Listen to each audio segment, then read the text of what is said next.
Okay, next question. Anthony and Sarah, a quick thank you to you guys for a question you covered a few weeks ago in an episode about an affordable but high-spec bike, and you guys suggested the Van Rysel by Decathlon.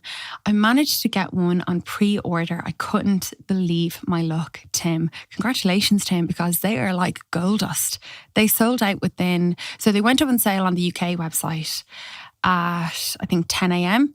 and the pre-order was sold out by noon. So that will tell you the demand for this bike is absolutely crazy. Well, I looked on the Irish website that evening and there was an extra large in like a SRAM Apex or a SRAM, whatever, the one down, the SRAM Ultegra equivalent, whatever that is. There was one in extra large size and everything else was sold out. That was it. Van Rysel have done a really good job. They've started making a dent in the high performance cycling market.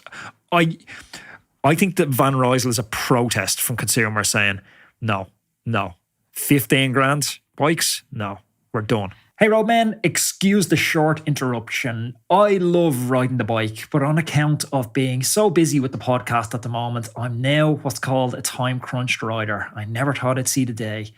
But I have a tool. I'm using Wattbike to keep myself sharp and on point with specific sessions to maximize that available training time.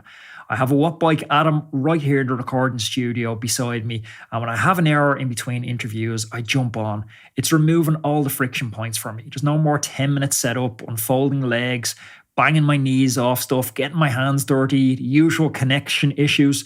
It just works every single time. The Atom's perfect for virtual racing as well because it has crisp gear changes, it has 1% accuracy, and it has max gradient capability of up to 25%. If you're looking for an indoor trainer, I honestly couldn't recommend this any higher. I've been using a Wattbike since 2013. Honestly, it's the last indoor trainer that you're ever going to need. If you head on over to wattbike.com now and use code ROADMAN10, that's ROADMEN10, and that's going to get you 10% off your Wattbike. Yeah, I totally agree with you. So basically, Decathlon, they came out a couple of years ago and they, when they launched this idea or were about to bring it to the market, and basically said that they want to be by 2026 in the top 5 global bike brands, which is like a really, that's like a very, it's very... like Aldi saying that. That's like Aldi saying it.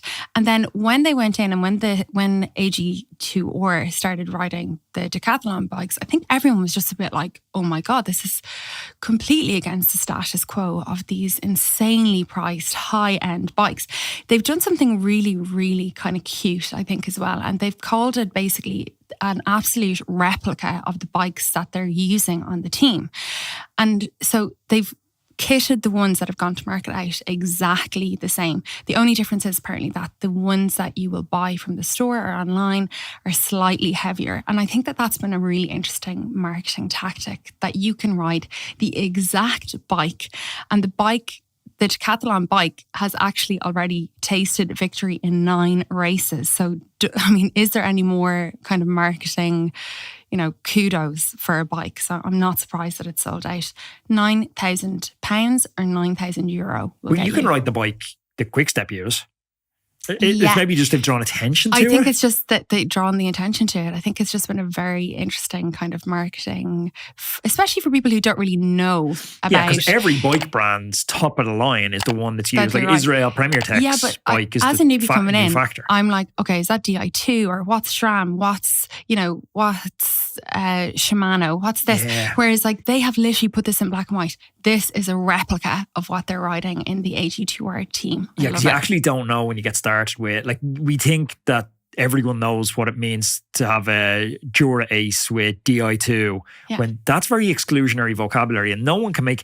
I get a lot of questions from people getting into the sport saying like, can you translate this for me? Like, bar width, setback on seat posts.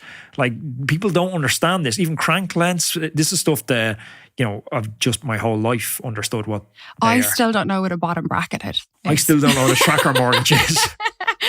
Don't tell anyone I admitted to that. But yeah, look, I think it's absolutely brilliant. They're kind of turning the whole bike industry around, and 9k is still a pretty penny for a bike. If you enjoyed this video and you want to keep binge watching the content, check this video. It's a cracker. Also, don't forget to subscribe to the channel. That way I can catch you in the next one. See you then.